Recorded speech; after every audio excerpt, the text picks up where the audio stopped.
Numerology ये एक occult science का पार्ट है जिसमें अंक ज्योतिष से अंक के बारे में पढ़ा जाता है।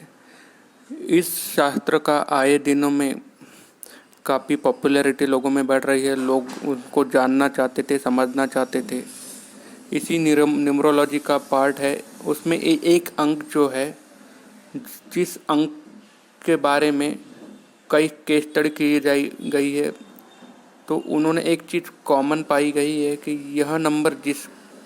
यह डेट ऑफ बर्थ जिस व्यक्ति के पास भी है, वो एक कुशल प्रशासक है। वो अपने समय के एक कुशल प्रशासक, व्यवस्थापक है, एक योद्धा भी है। तो कुछ केस स्टडीज भी हमने की है और न्यूमरोलॉजी में, अंक ज्योतिष में भी इसके बारे में कई हमने पढ़ा है, सर्वे रिसर्च जो किया है। तो इन व्यक्तियों में यह बात कॉमन पाई गई है कि वह व्यक्ति एक राज्यकर्ता ही नहीं, कुशल प्रशासक भी रहा है, एक अच्छा व्यवस्थापक और अपने राज्य को सही दिशा देने वाला, विपरीत परिस्थिति में अपने आप को एस्टैब्लिश करने वाला, अपने आप को एस्टैब्लिश के साथ ही अपने राज्य को समृद्धि के राह पर ले जाने वाला एक प्रशासक। तो यह नंबर के बारे में जानने के पहले हम जानते हैं कुछ केस स्टडी। इस कड़ी में सबसे पहला नाम आता है छत्रपति शिवाजी महाराज जी का। इन्होंने ऐसी विपरीत परिस्थिति में, जहाँ चारों ओर मुगलों का साम्राज्य था, ऐसी स्थिति में उन्होंने अपना खुद का स्वराज्य का निर्माण किया। स्वराज्य का मतलब ये होता है कि उनके राज्य में रहने वाला हर एक व्यक्ति, चाहे वो किसी भी धर्म का, जाति का या वर्ग का हो, उसके स्वातंत्र्य पर किसी का कोई अधिकार नहीं। वो खुद अपनी तरह से अपना जीवन व्यतीत कर सके। उसके चाहे वो कोई भी काम करता हो या किसी धर्म का हो, वो अपना स्वराज्य यानी मेरा खुद का राज्य, अपने राज्य को खुद का राज्य माने। शिवाजी महाराज जी के लिए इस स्वराज्य के लिए काफ़ी संघर्ष करना पड़ा। उन्होंने काफ़ी कठिनाई में अपनी कुशल नेतृत्व, अपना ज्ञान और अपना मैनेजमेंट का अच्छा तालमेल बिछाया और स्वराज्य की स्थापना की। जो एक मराठा साम्राज्य की उन्होंने निर्माण किया था, स्वराज्य, उसमें हर एक जात धर्म के लोग थे, मुसलमान भी थे, हिंदू भी थे, सब और कई और थे। लेकिन उन्होंने लोगों को स्वाभिमान से जीना सिखाया। उन्होंने सिखाया कि अपना राज्य कैसा होता है, स्वराज्य। उसके बाद भी उनके नैसर्गिक मृत्यु होने के बाद उनका बागडोर उनके बेटे छत्रपति संभाजी महाराज ने उस स्वराज्य को अच्छे स्वाभिमान से संभाला। उसके बाद पेशवों ने इस स्वराज्य को संभाला, लेकिन बदकिस्मती से भारत अंग्रेज़ों का गुलाम हो गया और उस स्वराज के बाद अंग्रेज़ों का पूरा भारत में राज हो गया था। लेकिन विपरीत परिस्थिति ने, जो शिवाजी महाराज ने कुशल नेतृत्व दिखाया, वो इस नंबर का एक वैशिष्ट्य है। क्वीन ऑफ झांसी रानी लक्ष्मीबाई जी के पास भी यह नंबर था। झांसी की रानी लक्ष्मीबाई एक कुशल प्रशासक थी। भारत जब अंग्रेज़ों के अधिकार में था, तब झांसी की रानी ने स्वाभिमान से लड़कर अंग्रेज़ों का मुकाबला किया था। उन्होंने विपरीत परिस्थिति में अपना राज्य झांसी को संभाला था और अपने सफल नेतृत्व से उससे काफ़ी उनका विकास भी किया था। लेकिन उनके अपनों ने उनको धोखा दिया था, जिसके कारण उनको झांसी छोड़कर ग्वालियर में शिफ्ट होना पड़ा। लेकिन उसके बाद भी उन्होंने अपनी लड़ाई जारी रखी और ग्वालियर के महाराज को गद्दी से हटाकर वो खुद उस गद्दी पे बैठे और ग्वालियर का अच्छा खासा विकास उन्होंने उनके कुशल नेतृत्व में व्यवस्थापन किया। वो एक कुशल प्रशासक थी और ये कुशल प्रशासक थी अप्रत्यक्ष रूप से जो उनका जन्म का नंबर था, इसका प्रभाव भी उनके जीवन में था। इसके कारण भी वो सफल प्रशासक बन पाई।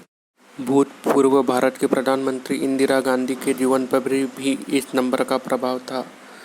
इंदिरा गांधी जी ने विपरीत परिस्थिति ने भारत की कमान संभाली थी, क्योंकि भारत जब उन्होंने कमान संभाली थी भारत के तत्कालीन प्रधानमंत्री लाल बहादुर शास्त्री का अचानक निधन होना, भारत को चीन से पराभूत होना और पाकिस्तान का वो युद्ध, ऐसी विपरीत परिस्थिति ने इंदिरा गांधी जी ने अपने कुशल नेतृत्व से देश को संभाला। सबसे पहले भारत को जो अनाज बाहर से आयात करना पड़ता था, उसके क्षेत्र में उन्होंने ग्रीन रिवॉल्यूशन नाम के उनकी टीम में कार्य किया और ग्रीन रिवॉल्यूशन भारत में लाया और भारत को अनाज के क्षेत्र में आत्मनिर्भर बनाया।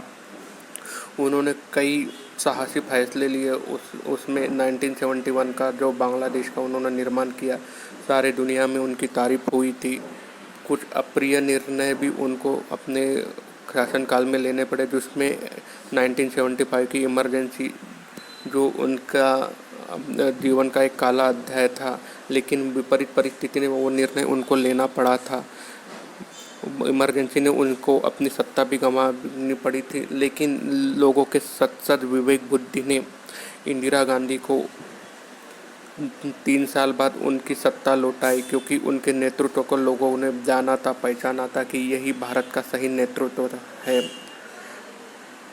लेकिन बदकिस्मती से अपने देश का नेतृत्व करते करते उनकी 31 अक्टूबर 1984 में राजनीतिक हत्या हुई। पॉलिटिकल असैसिनेशन उनका किया गया। कुछ कट्टरपंथियों का ब्रेन वॉश कुछ लोग गलत असामाजिक संगठनों ने किया और उनका मृत्यु हो गया। दोस्तों, वह नंबर है 19 नंबर को न्यूमरोलॉजी में सबसे सक्सेसफुल कॉम्बिनेशन कहा गया है। ऐसा क्यों? क्योंकि यह नंबर 1 और 9 से मिला के बना है, जिसमें 1 को राजा माना गया है और 9 को कमांडर माना गया है। जब राजा और सेनापति मिलके एक होते हैं तो आने वाला रिजल्ट भी अच्छा ही मिलता है। इसमें 1 के पास लीडरशिप क्वालिटी है, न्यू इनिशिएटिव, विजन इनके पास होता है और उनको सही दिशा देने के लिए उनके सही सेनापति की भी ज़रूरत है, जो क्वालिटी 9 के पास है। 9 को कमांडर कहा जाता है, जिसको सेना का सेनापति कहा जाता है, और वो अपने राजा को सही दिशा निर्देश देता है, अपनी सेना को सही दिशा निर्देश दे सके कि उनको जो डिज़ायर आउटपुट चाहिए, उसी तरह से 9 नंबर अपने सेना को मैनेज करता है और वो सही दिशा अपनी सेना को देता है, जिसके कारण राजा को उनके उचित आउटकम मिलता है। जो भी उनकी स्ट्रेटेजी होती है, जो लड़ाई या कोई किसी एडमिनिस्ट्रेशन में। इसीलिए 19 ये सबसे सक्सेसफुल कॉम्बिनेशन कहा गया है, चाहे मटेरियलिस्टिक गेन हो, प्रोफेशनल सक्सेस हो।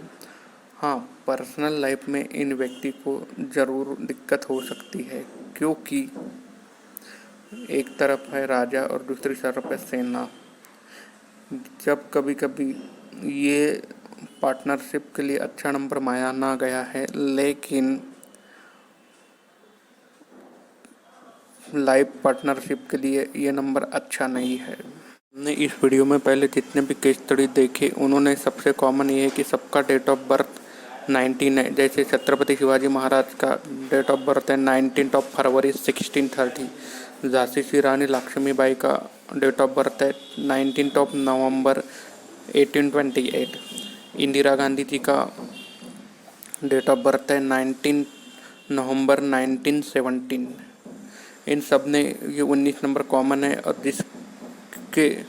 जिसका मैनिफेस्टेशन आप खुद अंदाज़ा लगा के देखिए, एक चीज़ कॉमन पाई गई, ये एक कुशल प्रशासक थे। और हाँ, भारत की जो प्रथम महिला राष्ट्रपति और ये हो या प्रथम महिला प्रधानमंत्री हो, दोनों में कॉमन चीज़ पाई है। प्रतिभा देवी सिंह पाटिल का डेट ऑफ बर्थ 19 नवंबर है, और इंदिरा गांधी जी का जो पहले प्रथम प्रधानमंत्री थी, उनका भी 19 नवंबर है। तो वर्तमान की सिचुएशन में ऐसा कोई राजनेता है कि जिसका हम मैनिफेस्टेशन देखते हैं कि उनका डेट ऑफ बर्थ भी 19 है, और क्या सही में वो इसी रास्ते पर है? तो हाँ, एक ऐसा व्यक्ति, एक पॉलिटिकल नेतृत्व आज जो काफ़ी आए दिनों में काफ़ी पावरफुल आए दिनों दिन उनकी का नेतृत्व क्षमता और पॉपुलैरिटी बढ़ते जा रही है। तो कौन है वो राजनेता, देखते हैं इस वीडियो में आगे। जी हाँ, ऐसा नेतृत्व आज भी भारत में है और वो है राहुल गांधी जी, जिनका डेट ऑफ बर्थ है 19 जून 1970। तो अब राहुल गांधी के बारे में आप देखा जाएंगे तो जिनका कॉम्बिनेशन आता है 1 और 6 का। तो पिछले 10 साल में उनको जो पर्सनल अटैक का सामना करना पड़ा, उनको टॉर्चर किया गया, उनको पप्पू बनाने के लिए काफ़ी लाख कोशिशें की गई, लेकिन राहुल गांधी कहीं भी झुके नहीं। यहाँ तो उनकी सांसद भी एक बार छीन गई, लेकिन ये कभी डरे नहीं और ना झुके। वो अपने कार्य पर, अपने मार्ग पर चलते रहे। भारत जोड़ो यात्रा हो या कोई पब्लिक इशू, उन्होंने काफ़ी नेतृत्व सामर्थ्य से अपनी बात रखी और लोगों को सचेत कराया। हाल ही में उन्होंने सबसे बड़ा उनका जो सफलता है, जो वोट चोरी का मामला, उन्होंने काफ़ी स्किलफुली लोगों के सामने प्रेजेंटेशन रखा। और अगर आए दिन में यह व्यक्ति भारत के सेंटर के राजनीति में अगर कोई महत्वपूर्ण भूमिका निभाता है, अगर तख्ता पलट भी हो जाता है, तो उसका पूरा क्रेडिट राहुल गांधी को जाता है, क्योंकि उनके पास वो नंबर है। इतिहास उठा के देखो, इतिहास खंगाल के देखो, जो भी बड़े बड़े राजनेता हो, योद्धा हो या कोई कुशल प्रशासक हो, उनमें एक कॉमन चीज़ है, उनका नंबर है 19। और कोइंसिडेंटली राहुल गांधी का भी 19 है। अगर हो सकता है आने वाले दिनों में देश में कुछ बड़े बदलाव दिख सकते हैं, और उसका क्रेडिट राहुल गांधी की मेहनत को तो जाएगा ही, और साथ में उन्होंने जो टीम बनाई है सक्सेसफुली, उनको भी जाएगा।